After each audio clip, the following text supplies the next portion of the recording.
The darkness fell differently across Victorian England on winter nights.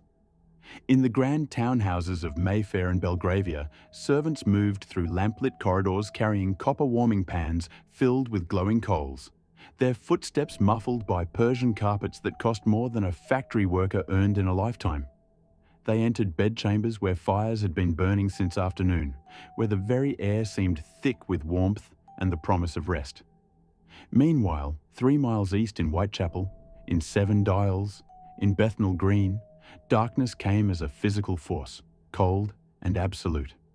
It crept through broken windows stuffed with rags, through gaps in floorboards, through walls that wept with dampness.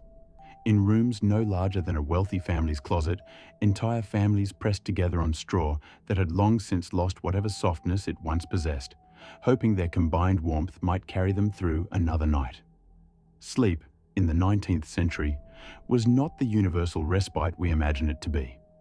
It was a privilege as clearly demarcated by class as any other aspect of existence, perhaps more so because it exposed the most fundamental division between those who lived and those who merely survived.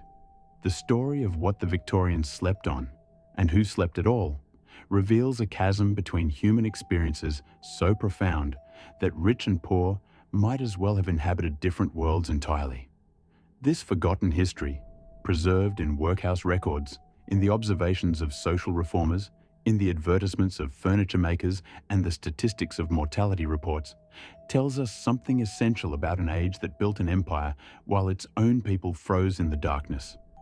If you value the preservation and sharing of these 19th century truths, consider subscribing to 1800s Explained, because some histories should never be allowed to fade back into that Victorian darkness. The bedroom of a wealthy Victorian family was a sanctuary engineered for comfort with the precision of a bank vault designed for security. At its center stood the bed itself, a towering construction that could rise 4 feet from the floor, requiring a step stool for entry. The foundation consisted of a substantial wooden frame, often mahogany or oak, carved with elaborate details.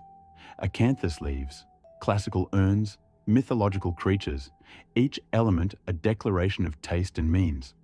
Upon this frame stretched a lattice of rope, or, in the most modern households, metal springs, innovations that had begun to replace the older system by mid-century. But it was what lay above this foundation that truly separated comfort from mere functionality. The mattress of a prosperous household was a marvel of layered construction. At the base, a thick pad of horsehair, real horsehair, cleaned and curled, resilient and firm. This alone represented an investment equivalent to several months' wages for a labourer. Upon this foundation came the feather mattress, sometimes called a feather bed, a great billowing thing stuffed with goose or duck down. So voluminous it seemed to float above the bed frame like a cloud captured and domesticated. When a body settled into such a bed, it sank slowly, embraced on all sides by softness that adjusted to every contour. The sensation was one of being held, supported, protected from the hard geometry of the world below. But the engineering of comfort did not end there. Upon the feather mattress came the sheets, linen in the best houses, smooth and cool against the skin, woven so finely that the thread count would not be surpassed until well into the 20th century. These sheets were hemmed by hand, monogrammed with family initials, and represented hours of needlework by women whose names have been lost to history. Over the bottom sheet came another layer of warmth. Woolen blankets in winter, woven tightly enough to hold heat while allowing the skin to breathe. Then came the quilt or coverlet, often filled with more down, stitched in elaborate patterns, covered in silk or fine cotton, imported from India or Egypt. In the coldest months, a fur throw might lie across the foot of the bed. Fox, beaver, even bear for the truly wealthy, its presence both practical and symbolic. A reminder that nature itself had been domesticated and made to serve comfort. Above all this hung the bed curtains, suspended from a wooden canopy frame or from rings attached to the ceiling. These curtains served multiple purposes in an age before central heating. They trapped body heat within the sleeping space, creating a microclimate several degrees warmer than the room beyond. They provided privacy in households where servants entered bedchambers at all hours. They blocked drafts that might slip through even the best-built windows. And they signaled status. Heavy velvet curtains, brocaded and tasseled, were as much a display of wealth as the carriage house or the number of servants one employed. To draw those curtains closed, to seal oneself within that warm, soft, private darkness, was to exercise a form of power so complete it required no announcement. The bedroom itself extended this philosophy of engineered warmth. Fireplaces burned in every respectable bedchamber, tended by servants who rose before dawn to clear ashes and rebuild the fire, who returned throughout the day to add coal, who banked the fire carefully before the family retired so it might burn slow and steady through the night. The fireplace was fitted with a screen, decorative but functional, preventing sparks from reaching the bed while allowing heat to radiate into the room. Persian or Turkish carpets covered the floors, providing insulation against the cold rising from below. The walls were papered or hung with fabric, creating an additional layer between the interior and the winter beyond. Windows were fitted with heavy drapes, drawn closed at dusk, shutters latched, every potential gap in the envelope of warmth sealed with the thoroughness of a ship prepared for winter seas. Before bed, servants performed the evening ritual of room preparation. In the hour before the family retired, a chambermaid entered with the warming pan, a long-handled brass container filled with hot coals or heated stones. She moved this systematically through the bed, between the sheets, warming the linen so that when the master or mistress slipped beneath the covers, they encountered not the shock of cold fabric, but a welcoming warmth, as if the bed itself had been waiting for them. In some households, heated bricks wrapped in flannel were placed at the foot of the bed, radiating warmth for hours. Chamber pots were placed nearby, sparing the occupant any need to venture from warmth into cold during the night. Water for washing was brought up warm. Every detail had been considered, every source of discomfort anticipated and neutralized. The wealthy Victorian, preparing for sleep, moved through a choreographed routine designed by generations of accumulated comfort. There was the dressing room, where layers of daytime clothing were removed and night clothes donned. Flannel nightgowns for women, long nightshirts for men, all designed for warmth and modesty. There were the bedtime rituals of washing, of prayer, of perhaps a final book read by candlelight. And then came the moment of surrender to that towering bed, the climb up the step stool, the sinking into softness, the drawing of curtains, the extinguishing of the candle. What followed was sleep. Deep, uninterrupted, restorative sleep in a cocoon of warmth and silence, the body maintaining its temperature without effort, the mind free to wander through dreams untroubled by the physical distress that might wake it. 8 hours, sometimes 9 or 10. Sleep as a luxury to be savored, a daily retreat from the demands of the world. This was not sleep as survival. This was sleep as privilege, as art form, as the physical manifestation of security. 3 miles away, in the rookeries and tenements of East London, sleep meant something entirely different. It meant the moment when exhaustion finally overcame discomfort, when the body surrendered despite conditions that seemed designed to prevent rest entirely. It meant lying in darkness so complete it felt solid, in cold, that transformed the air itself into something hostile, something that invaded the lungs and made each breath a small act of endurance. The bed of the poor, if such a word could be applied to what they slept upon, bore no resemblance to the construction described above. In the best circumstances, a working-class family might possess a bedstead, a simple wooden frame that lifted them a foot or so from the floor. Upon this sat a mattress, though that term grants it more dignity than it deserved. This was a sack, usually of coarse canvas or burlap, filled with straw or hay, purchased from the ragman or scavenged from stables and storage yards. When fresh, such a mattress provided some cushioning against the wooden slats below. But straw compressed quickly under the weight of bodies, broke down, turned to dust and fragments. Within months, what had been a mattress became merely a cloth sack containing vegetable matter in various stages of decomposition, offering no more comfort than sleeping on the boards themselves. Many families possessed no bedstead at all. They slept on pallets laid directly on the floor, bundles of straw bound with string, or simply loose straw scattered across the boards if even string was too expensive.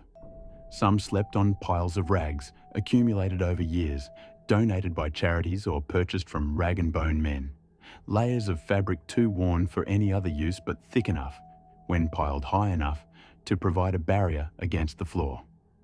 The very poorest slept on bare boards with nothing beneath them but the cold air circulating in the space between floors, nothing above them but whatever clothes they wore, and perhaps a single thin blanket shared among the entire family. In these circumstances, a blanket was treasure. The standard workhouse blanket, grey wool woven loosely enough to see light through, measuring perhaps 5 feet by 6, represented warmth beyond price for families who owned none. A single blanket might be shared by parents and 3 or 4 children, pulled tight across bodies pressed together for heat, the edges tucked carefully to prevent drafts. In winter, families added whatever they could find. Old curtains, newspapers, burlap sacks split open and spread flat, even layers of their own daytime clothing removed and piled atop the sleepers. The goal was mass, weight, anything to trap the body's heat and keep it close. But worn fabric provides little insulation when the air temperature drops near freezing. The cold found ways through every gap, every thin spot, every place where the covering failed to seal against the mattress. The rooms themselves conspired against rest.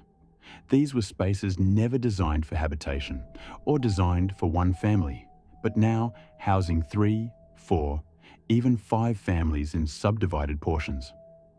A room 12 feet by 10 feet might contain 8 people. The walls were brick or lath and plaster, often crumbling, always damp. Damp was the defining characteristic of poor housing in Victorian cities. Damp that rose from cellars with earthen floors. Damp that seeped through walls inadequately protected from rain. Damp that condensed from the breath and bodies of too many people in too small a space. Damp that grew mold in black patches across walls and ceilings that made the air itself feel heavy and hard to breathe. Windows, when they existed, were often broken. Glass was expensive to replace, and landlords of slum properties felt no obligation to maintain what they owned. Broken panes were stuffed with rags, with paper, with anything that might block the wind, but these improvised repairs failed constantly. Cold air poured through, and with it came the sounds and smells of the street. The cries of vendors, the arguments of neighbours, the stench of overflowing privies and streets that served as open sewers. Some windows had no glass at all, only wooden shutters that did little to keep out winter cold. Closing these shutters meant sleeping in absolute darkness, breathing air that grew stale and thick with the exhalations of multiple bodies. Opening them meant enduring cold that could drop the interior temperature to just a few degrees above freezing. Fireplaces, where they existed, were small and inadequate. Coal cost money. Money that many families simply did not have. The choice between coal and food was a real one, made daily throughout the winter months. 100 weight of coal might cost a shilling or more, a significant portion of a labourer's weekly wage. That coal would heat a single room for perhaps a week if used sparingly, burning only in the evening when the family was home, only in quantities sufficient to take the worst edge from the cold. Many families bought coal by the pound or the half stone, the smallest quantities sellers would provide, enough to keep a fire going for a few hours. Some burned wood scavenged from demolition sites, from packing crates, from anywhere they could find it. Some burned anything combustible, old shoes, bones, refuse, filling their rooms with acrid smoke but gaining precious little heat. For those who could afford no fuel at all, there was no fire. The fireplace stood empty and cold, a reminder of a comfort perpetually out of reach. On the coldest nights, when frost formed on the inside of windows, when water in buckets froze solid, these families climbed into their beds fully clothed. Children wore every garment they owned, undershirt, shirt, sweater if they had one, coat if it existed. Adults did the same.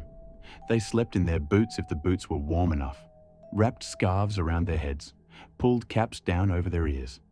They became bundles of fabric arranged on straw, hoping that the day's accumulated body heat might sustain them through the night. But here was the cruel arithmetic of cold. The body generates heat by burning calories, and calories came from food, and food was precisely what the poor did not have enough of. An underfed body grows cold more quickly, recovers warmth more slowly. A child who has eaten nothing but bread and weak tea all day possesses little fuel to burn through the night. An adult performing 10 or 12 hours of manual labor, fed on porridge and occasional scraps of meat, arrives home already depleted. When such bodies lie down in cold rooms on inadequate beds, they cool steadily through the night. Sleep becomes a series of wakings. Waking because fingers have gone numb, because toes ache with cold, because the shoulders pressed against the mattress have become so cold the pain breaks through exhaustion. In the morning, these people rose stiff and aching, their rest having provided no restoration, beginning another day already fatigued. Children suffered especially. Small bodies lose heat more rapidly than adult bodies. Infants, who could not yet regulate their own temperature, depended entirely on external warmth. In wealthy homes, nurseries were kept warm day and night. Infants swaddled in flannel and wool, placed in cradles near the fire or in heated rooms where a nurse watched through the night.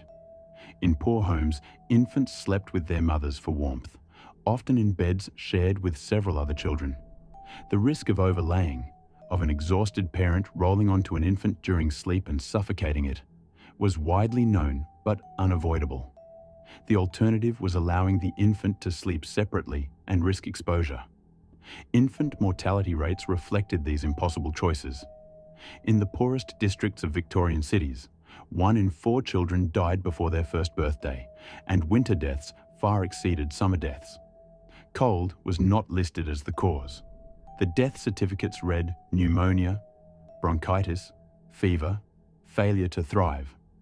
But cold was the underlying cause, the condition that made every illness more dangerous, every weak constitution weaker. Older children fared little better. Families arranged themselves in bed by size and need, the smallest children in the middle, where they might benefit from the warmth of those on either side, parents on the outside serving as windbreaks. But beds designed for 2 adults could not comfortably hold 2 adults and 4 children. Bodies overlapped, limbs tangled, fights broke out over blanket territory. Some children slept at the foot of the bed, curled in whatever space remained. Some slept on the floor beside the bed, hoping to capture some small amount of warmth that radiated downward. Some took turns, the oldest children sleeping in the bed the first half of the night, then surrendering their place to younger siblings for the second half, while they moved to the floor. Sleep under such conditions could never be restful. It was merely the body's mandatory shutdown, consciousness suspended despite circumstances, exhaustion, overwhelming discomfort. The elderly faced their own particular hardships. Old bodies generate less heat, feel cold more acutely, recover from cold more slowly. In working-class households where space and resources were limited, elderly relatives often received the worst sleeping accommodations, the corner farthest from any source of heat, the thinnest blanket, the smallest portion of the bed. Some elderly poor lived alone in rooms even smaller and colder than those occupied by families. Without the shared warmth of other bodies, without children to fetch coal or prepare food, they spent winters in conditions that can only be described as exposure. Social reformers who visited these rooms found elderly men and women sitting motionless in cold rooms, too weak or too resigned to even attempt warmth, waiting for spring or for death, whichever came first. The psychological weight of chronic cold should not be underestimated. Cold is not merely discomfort, it is a stressor that affects every aspect of human function. It impairs cognition, slows reaction time, degrades mood, increases irritability and depression. A person who is cold cannot think clearly, cannot work efficiently, cannot engage with the world in the same way as a person who is comfortable.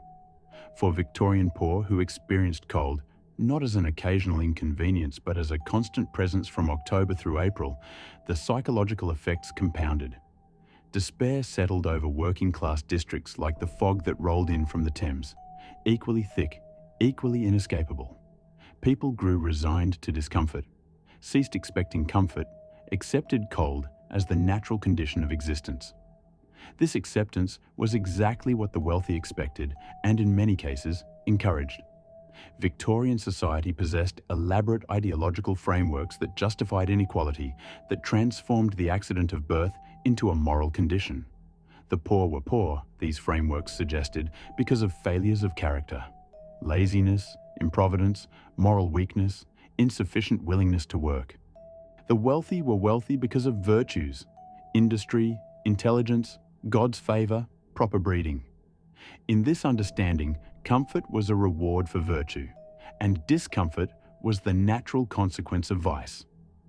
A man who slept in a warm bed had earned that warmth through proper living. A man who shivered through the night had no one to blame but himself. Religious doctrine reinforced these beliefs. Suffering in this life, preachers assured the poor, would be rewarded in the next.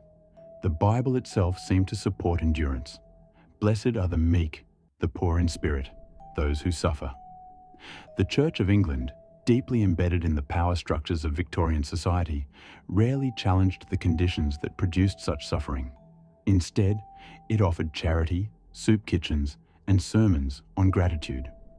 The poor should be grateful for what they had, however little. They should accept their station with humility. They should not envy the rich or resent inequality. Such envy was itself a sin, a failure to accept God's plan. Medical and scientific thought of the era added supposed empirical support to these moral judgments. The emerging field of social Darwinism suggested that society, like nature, was governed by survival of the fittest. The wealthy were fit. Their success proved it. The poor were unfit. Their poverty was evidence of inferior capacity. Some theorists went further, suggesting that comfort actually weakened people, that hardship strengthened them. A certain amount of cold, they argued, built character, toughened the constitution, separated the strong from the weak. This reasoning conveniently ignored the fact that the theorists themselves slept in warm beds while recommending cold for others. The popular press, largely produced by and for the middle and upper classes, reinforced these attitudes. Stories about the poor focused on the picturesque or the morally instructive, the deserving widow, the reformed drunkard, the grateful recipient of charity.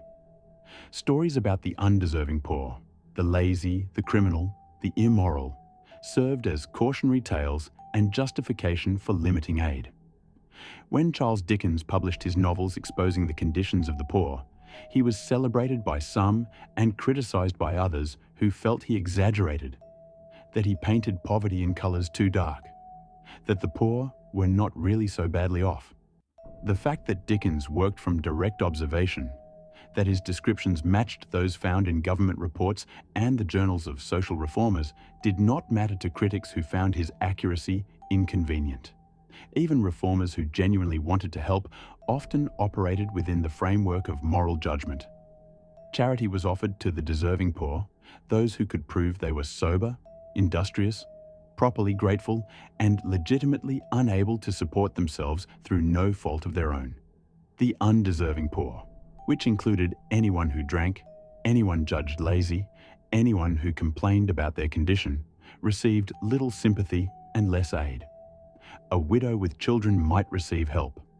An unemployed labourer, even one genuinely unable to find work, might not. The system was designed not to eliminate poverty, but to manage it, to ensure the poor remained subordinate and grateful, to prevent any development that might lead them to question the fundamental justice of their condition. Against this backdrop, the contrast between how the rich and poor slept became a daily reinforcement of social hierarchy. Every evening, as darkness fell, as the wealthy retreated to their engineered comfort and the poor huddled in their cold rooms, the message was clear. Your place in society determined not just how you lived, but how, or whether, you rested. Sleep, that most basic biological need, had been transformed into a marker of worth. A warm bed was not a right, it was a privilege, and privileges had to be earned, deserved, granted from above by those who possessed them. Victorian winters were particularly merciless, and they struck with greater force than modern people might imagine. The 19th century existed in what climate historians call the Little Ice Age, a period of below-average temperatures that made European winters longer and colder than they are today. The Thames froze regularly. Snow fell heavily and lay for weeks. Temperatures dropped to levels that killed quickly, not just made people uncomfortable, but actually killed them through hypothermia and related conditions. In the working-class districts of industrial cities, winter transformed already difficult conditions into crises. Coal, which might be affordable in small quantities during milder weather, became prohibitively expensive as demand surged. Merchants raised prices knowing people had no choice but to pay. Those who could not pay went without. Water sources froze, not just streams and rivers, but the standpipes and pumps that served working-class neighborhoods. Women and children spent hours trying to break through ice to reach water, or walked miles to find an unfrozen source, carrying buckets that froze as they walked home. Inside the crowded rooms, any water that was brought in froze overnight if not kept near a fire. Chamber pots froze. The damp that made walls and floors miserable in autumn turned to ice in winter, making the rooms actively dangerous. Slippery floors, walls that burned skin with cold if touched barehanded. The smoke that hung perpetually over industrial cities grew worse in winter. Thousands of coal fires burning simultaneously created a pall of pollution that blocked sunlight, irritated lungs, coated everything with a layer of black soot. This pollution was not equally distributed. The wealthy lived in neighborhoods built upwind of industrial districts where cleaner air prevailed. The poor lived downwind in the path of smoke from factories, from their neighbors' fires, from their own inadequate heating. They breathed this air day and night, their lungs already weakened by cold and malnutrition, making them more susceptible to respiratory diseases that flourished in such conditions. Tuberculosis was called the White Plague, and it killed more Victorians than any other disease. It thrived in precisely the conditions the poor endured: overcrowded rooms, poor ventilation, inadequate nutrition, chronic cold. A person with tuberculosis coughed constantly, spreading the bacteria to everyone nearby. In a room where 8 people slept, a single infected person would soon infect them all. Children were especially vulnerable. The disease progressed slowly, robbing the body of strength over months and years, making the sufferer increasingly unable to stay warm, increasingly susceptible to other infections. Those who died of tuberculosis often died in winter, their bodies finally unable to continue the struggle against both disease and cold. Pneumonia killed more quickly. A healthy adult could contract pneumonia and be dead within a week. The disease filled the lungs with fluid, making breathing agonizing, fever spiking as the body tried to fight infection it could not defeat. In warm, comfortable conditions, with adequate nutrition and nursing care, some people survived pneumonia. In cold rooms, underfed, sleeping on straw, survival rates were far lower. Children and the elderly died in particularly high numbers. During severe winters, the death rate in poor neighborhoods could spike dramatically. The weekly mortality reports published in newspapers showed the numbers climbing as temperatures dropped, a clear correlation visible to anyone who cared to look. Influenza swept through populations in periodic epidemics, and again, the poor suffered most severely. The flu itself rarely killed healthy, well-fed people in warm homes. But for the cold, the malnourished, those sleeping in conditions that prevented real rest, influenza became deadly. Bodies weakened by cold and malnutrition could not mount effective immune responses. Complications developed: pneumonia, bacterial infections, heart failure. The sick needed rest, warmth, and nutrition to recover. What the poor sick received was none of those things. They lay in cold rooms on straw mattresses, still trying to work when possible, because not working meant not eating, exhausting themselves further, ensuring recovery would not come. Bronchitis, both acute and chronic, afflicted the poor in devastating numbers. The combination of cold, damp, smoke-filled air and overcrowding created ideal conditions for lung inflammation. Chronic bronchitis meant coughing constantly, struggling to breathe, the lungs producing thick mucus that could not be cleared. This was not merely uncomfortable, it was exhausting. The body used enormous energy in the simple effort of breathing, energy that could not be spared from keeping warm or working.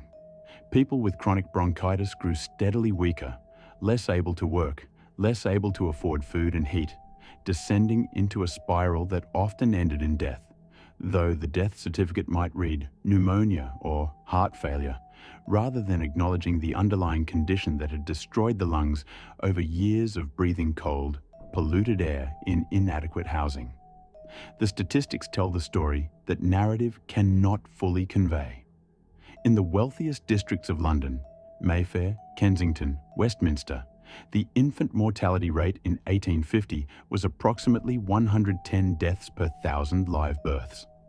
In the poorest districts, Whitechapel, Bethnal Green, Southwark, the rate exceeded 250 per 1,000. 1 in 4 infants born in these neighbourhoods did not survive to their first birthday. For children under 5, the disparity was even more stark. A child born to wealth had an excellent chance of surviving to adulthood. A child born poor in an industrial city faced odds little better than a coin flip. Life expectancy varied by class in ways that reduced the poor to a different category of human being entirely. A male born to a professional family in 1850 could expect to live approximately 55 years if he survived childhood. A male born to a labouring family could expect approximately 35 years, and that figure included those who survived childhood. If you calculated life expectancy only for those who lived past age 5, the gap narrowed but remained substantial, with the wealthy outliving the poor by a decade or more. The primary causes of this gap were not mysterious.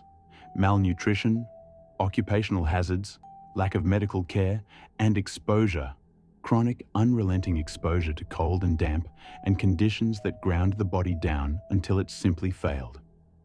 These were not natural deaths, not the inevitable result of disease or old age.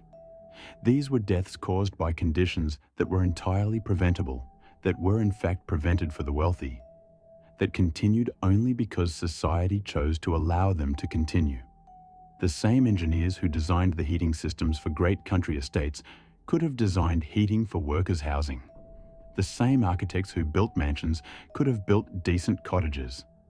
The same wealth that purchased feather mattresses and silk sheets could have provided basic bedding for the poor. But it did not, because to do so would have required acknowledging that the poor deserved comfort, that warmth was a right rather than a reward, that the social order was not natural, but constructed and maintained by those who benefited from it. The contrast between urban and rural poverty adds another dimension to this story.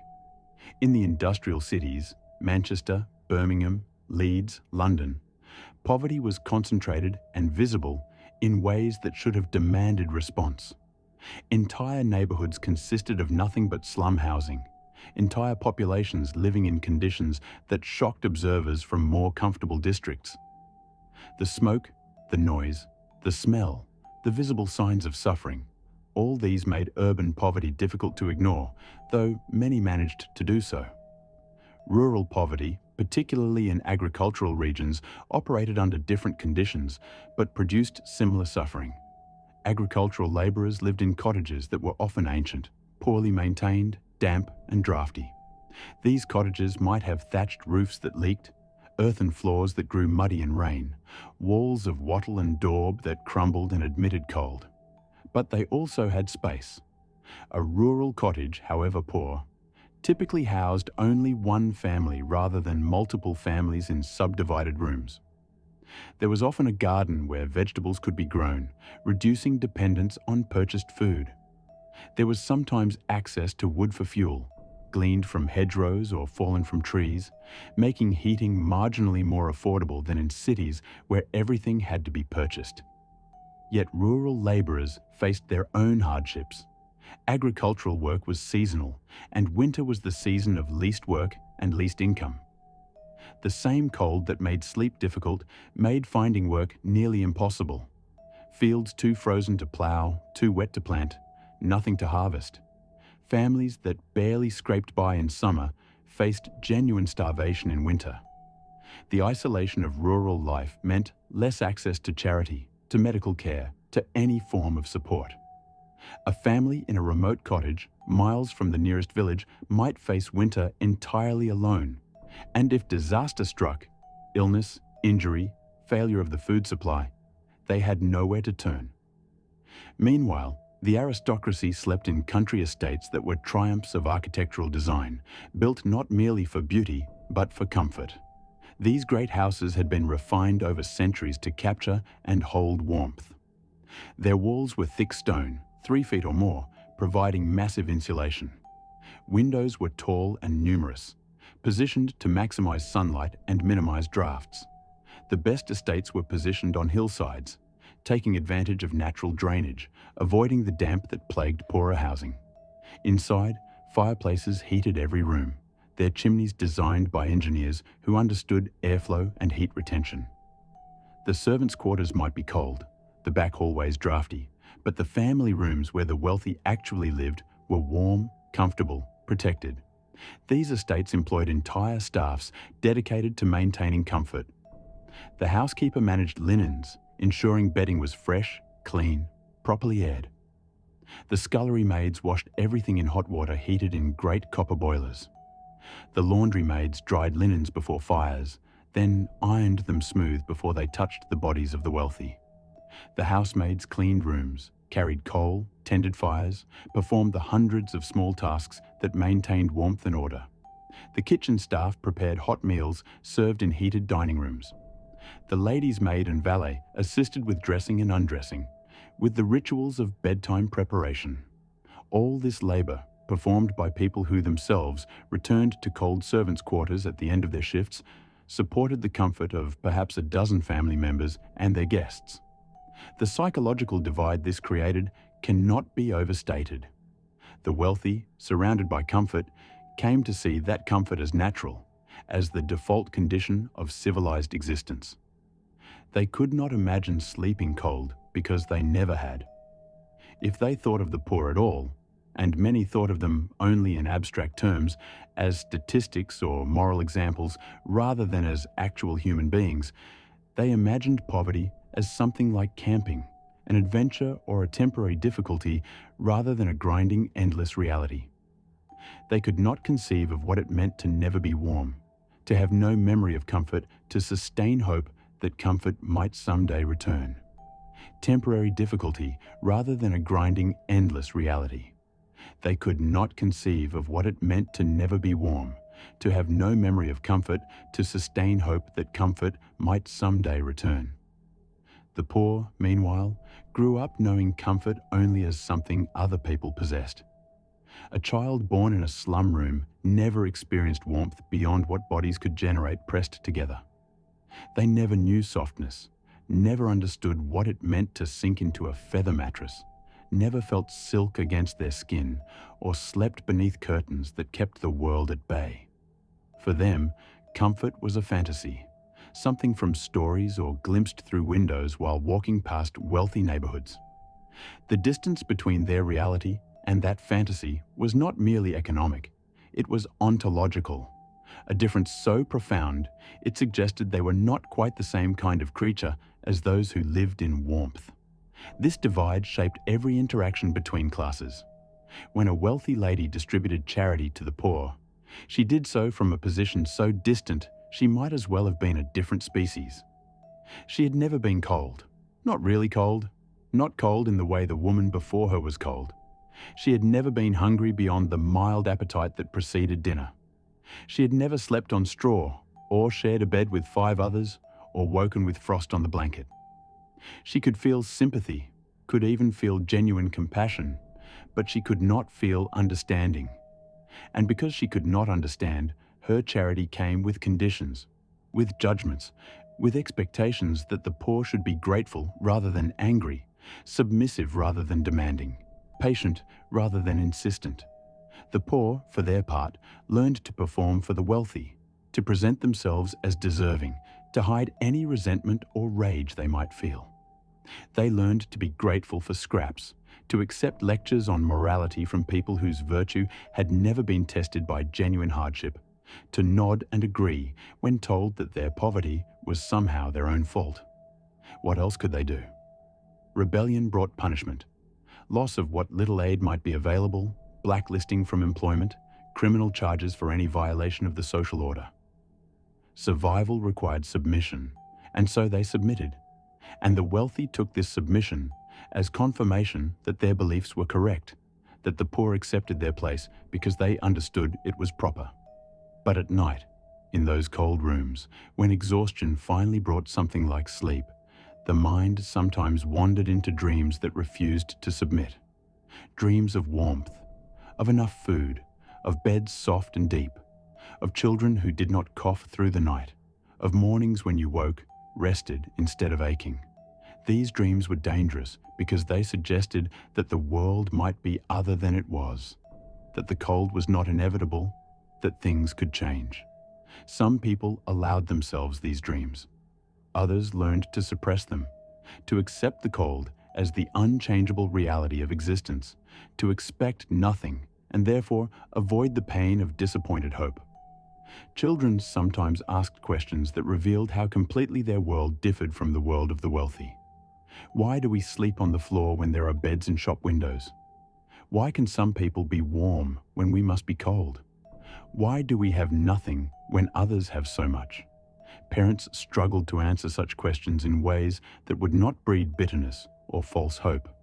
Some turned to religion. God has a plan. Suffering in this life brings reward in the next. We must accept what we are given. Some offered promises. Work hard, be good, and perhaps someday things will be better. Perhaps your children will have more. Some simply said that this is how the world is, and there is no why. And asking why only makes the cold harder to bear. The horror of Victorian winters, experienced from the perspective of the poor, was not the horror of a natural disaster or an extraordinary crisis. It was the horror of the ordinary, of the everyday, of waking each morning to face another day of struggling to survive conditions that could have been relieved but were not. It was the horror of watching a child sicken and knowing that warmth and food would cure her, but having no means to provide warmth and food. It was the horror of going to bed hungry and cold and waking hungry and cold and facing a day of labor that would leave you too exhausted to care properly for your children. Then going to bed hungry and cold again, knowing tomorrow would be the same, and the next day and the day after.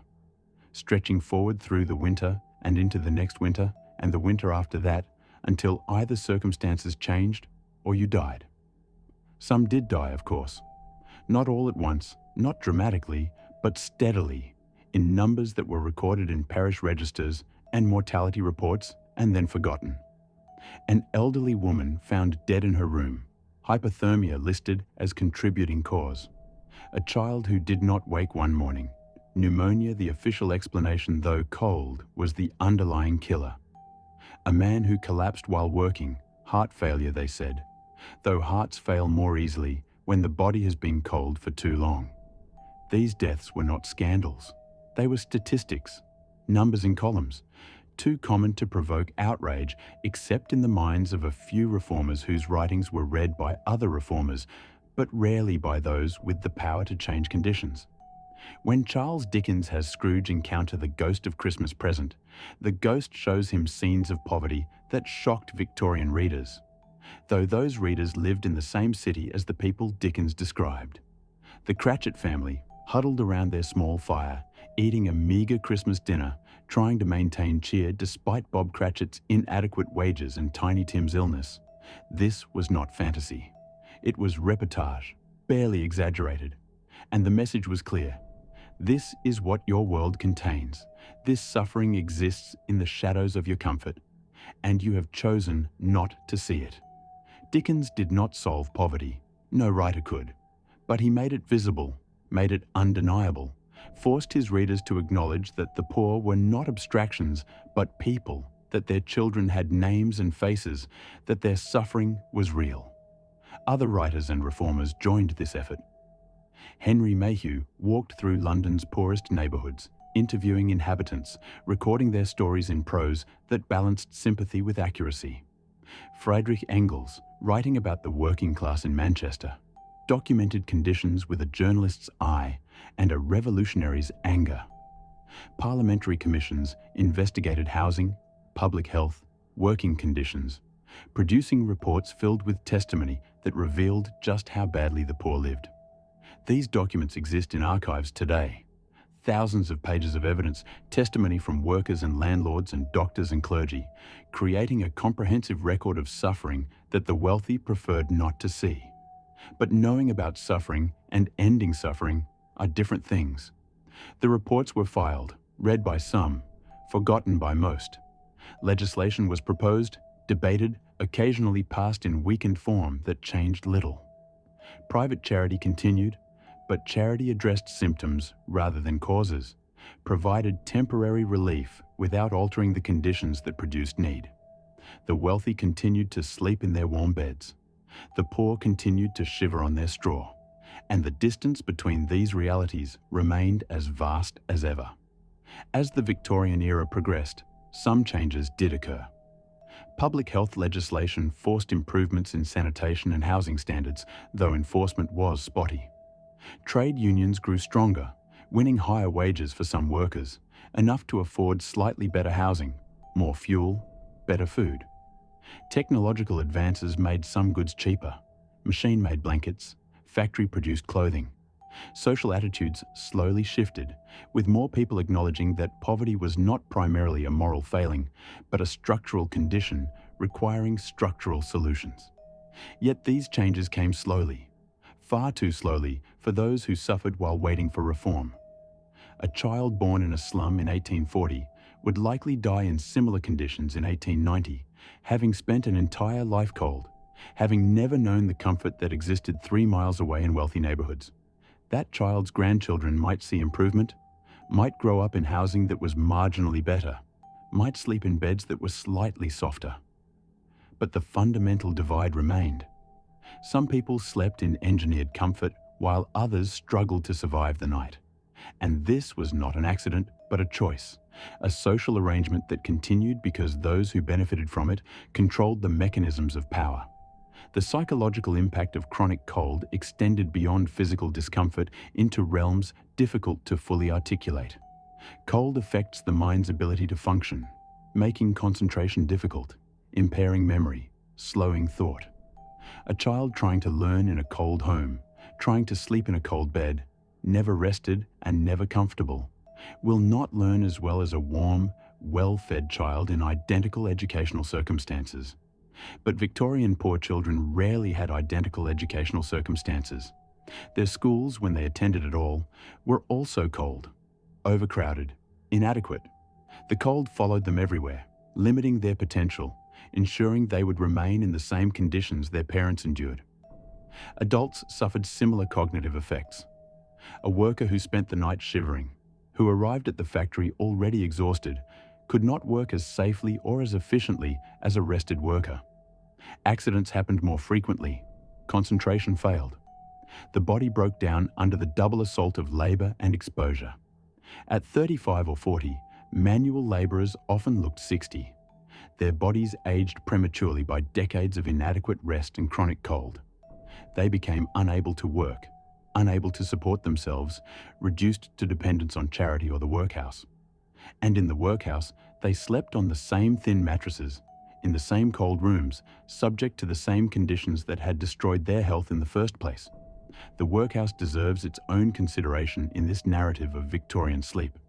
These institutions were designed, theoretically, to provide shelter for those who could not support themselves. In practice, they were punitive, designed to be sufficiently unpleasant that people would choose any alternative over entering them. The sleeping arrangements reflected this philosophy. Workhouse dormitories were vast, cold spaces lined with narrow iron bedsteads. Each bed had a thin mattress, barely thicker than the canvas that covered it, and a single coarse blanket. Men and women slept separately. Families were split apart. Husbands from wives, parents from children. The rooms were unheated. The rules prohibited inmates from sharing blankets or attempting to create additional warmth. This was deliberate. Comfort was dangerous, would make people want to stay, would encourage dependence. Better to make the workhouse so miserable that only the truly desperate would choose it. People did choose it because the alternative was freezing to death in the street.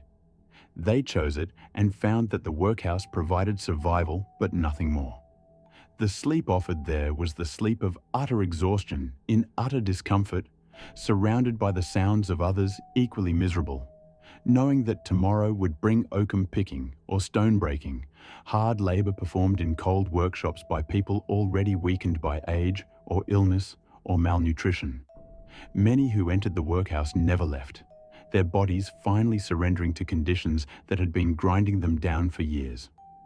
They were buried in paupers' graves, unmarked and forgotten, their lives reduced to a line in a workhouse register. Against all this suffering, the wealthy continued their lives of cultivated comfort. They were not, for the most part, deliberately cruel. Many genuinely believed they had earned their comfort through virtue and effort. Many engaged in charity, giving time and money to causes aimed at helping the poor. But their charity operated within frameworks that never questioned the fundamental structure of society, never suggested that perhaps everyone deserved warmth and comfort regardless of birth or wealth, never imagined that the difference between a feather mattress and a sack of straw was not a reflection of moral worth, but an accident of circumstance. The wealthy told themselves stories that made their comfort tolerable. They told themselves the poor were used to cold, that they felt it less keenly, that their constitutions were hardened by exposure. This was nonsense. Cold affects all bodies the same way, and the poor felt cold just as acutely as the rich, perhaps more so given their inadequate nutrition. But the story allowed the wealthy to sleep soundly, to pull their velvet bed curtains closed without guilt, to sink into their feather mattresses without troubling thoughts about those who shivered 3 miles away. Some wealthy individuals did recognize the injustice. Some gave generously, advocated for reform, used their position to push for change. But they were exceptions, and their efforts, while valuable, could not overcome the fundamental inequality built into Victorian society. The system was too large, too entrenched, too beneficial to those who controlled it. Change would come, eventually, but it would come through the efforts of the poor themselves, through unions, through political organizing, through the slow accumulation of power that allowed them to demand rather than beg for better conditions. As the 19th century moved toward its close, as Victoria's long reign entered its final decades, some progress had been made. Housing conditions in the very worst slums improved marginally. Wages rose slowly. Public health measures reduced death rates from infectious disease. But the fundamental divide between how the rich and poor slept remained. On cold winter nights across Britain, the wealthy still settled into their engineered comfort, while the poor still struggled to survive till morning. The scale might have shifted slightly, the numbers might have improved, but the experience, the reality of what it meant to try to sleep while cold and hungry and desperate, that remained essentially unchanged. The historical record preserves fragments of these experiences in unexpected places. Diaries kept by district nurses contain descriptions of the homes they visited, of conditions that shocked them even when they thought they understood poverty. Court records from inquests into deaths revealed details about housing, about how many people shared a room, about what they slept on, about the cold and damp that coroners identified as contributing causes of death. Workhouse records list admissions, noting the conditions that drove people to seek shelter there. Advertisement records from newspapers show the prices of mattresses, blankets, coal, and fuel, revealing what these necessities cost relative to working-class wages. Statistical reports tracked mortality by neighborhood, by season, creating maps of death that showed clearly where the poor lived and when they died. From these fragments, we can reconstruct not just the material facts of Victorian poverty, but something of the experience of it. We can understand, as much as comfortable modern people can understand, what it meant to lie down each night knowing you would be cold, knowing sleep would not restore you, knowing morning would bring only more of the same. We can glimpse the psychological weight of that knowledge, the grinding despair of watching your children suffer conditions you could not relieve, of growing old before your time because your body could not recover from constant exposure, of dying younger than you should have because warmth and comfort were rationed by class. This was not inevitable. It was not natural. It was not the result of scarcity. Britain in the Victorian era was wealthy, growing wealthier by the year, producing more goods and services than ever before in history. The wealth existed. The resources existed. The knowledge of how to build better housing, how to provide heating, how to manufacture adequate bedding at affordable prices. All this existed. What did not exist was the will to distribute these things equitably, to acknowledge that all people deserved basic comfort regardless of their economic position. The story of what the Victorians slept on, of how inequality followed them into their dreams, is not simply historical curiosity. It reveals something essential about how societies function, about how inequality is maintained not through active oppression, but through the passive acceptance of conditions that benefit some at the expense of others. It shows us that comfort is political, that sleep itself can be an expression of power, that the most basic aspects of human existence can be shaped by social structures that determine who deserves rest and who must struggle through exhaustion. The legacy of Victorian attitudes toward poverty, toward comfort, toward who deserves what, extends into our own time in ways that are not always obvious but remain powerful. When modern societies debate housing policy, labour rights, minimum wages, social safety nets, we are still navigating questions the Victorians faced. Does everyone deserve a basic level of comfort? Is warmth a right or a privilege? How much inequality will we tolerate?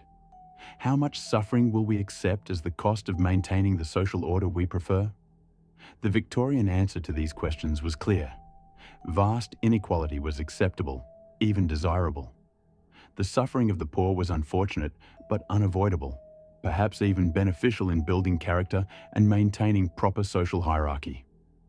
Comfort was a reward to be earned, not a right to be guaranteed. Those who possessed comfort had no obligation to share it beyond voluntary charity given on their own terms. We like to think we have moved beyond these attitudes, that modern societies have rejected the Victorian answer and embraced something more humane. The evidence for this is mixed at best.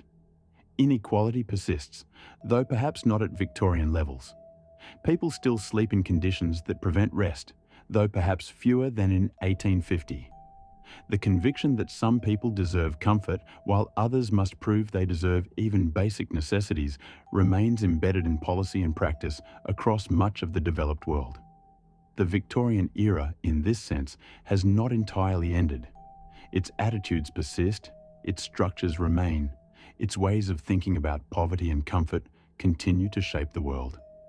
We are still negotiating the distance between the feather mattress and the sack of straw, still deciding whether warmth is something all people deserve or something that must be rationed according to moral worth and economic position.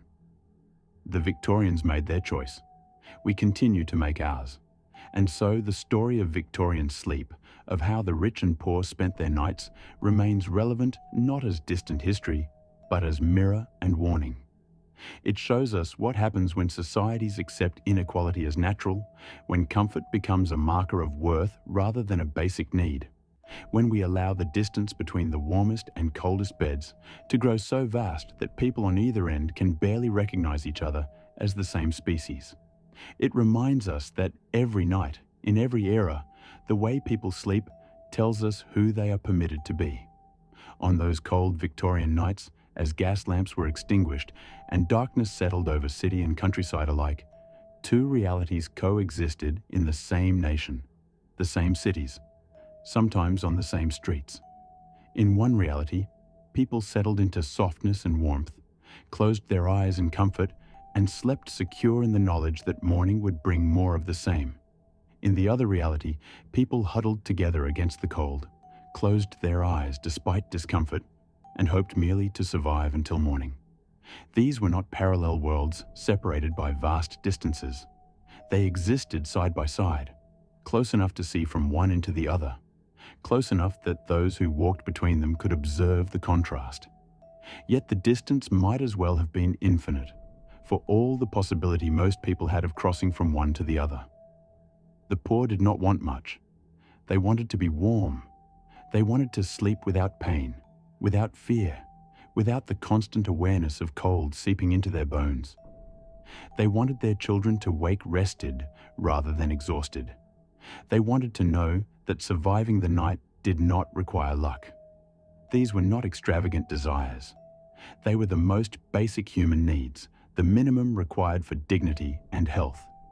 Yet in Victorian Britain, for millions of people, these basic needs remained perpetually out of reach, suspended just beyond what their labour could purchase, available to others, but denied to them by the accident of their birth into poverty. And so they shivered through the night, generation after generation, their suffering documented in mortality statistics and workhouse records, in the observations of reformers and the testimony of investigators, in all the accumulated evidence of a society that knew its own injustice and chose to maintain it anyway. They shivered and survived when they could, and when they could not, they died quietly, without scandal, their passing noted in a parish register if they were fortunate, not noted at all if they were not. The rich slept on. They slept deeply, comfortably, their sleep undisturbed by cold or hunger or fear. They slept in beds that cost more than a labourer earned in years, beneath blankets softer than anything the poor would ever touch, surrounded by warmth that never failed because servants ensured it would not. They slept as they had always slept, as they believed they deserved to sleep. And if they dreamed at all, their dreams were not troubled by the knowledge of those who could not sleep, who lay awake in the cold just streets away, hoping only to survive until morning. This was the 19th century. This was the Victorian era, the age of progress and empire, of industrial revolution and scientific advancement, of wealth and power concentrated in Britain as never before.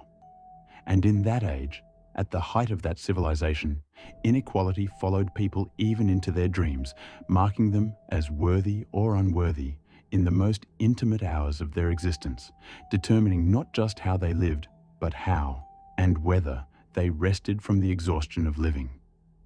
The warmth some people knew, others never knew at all.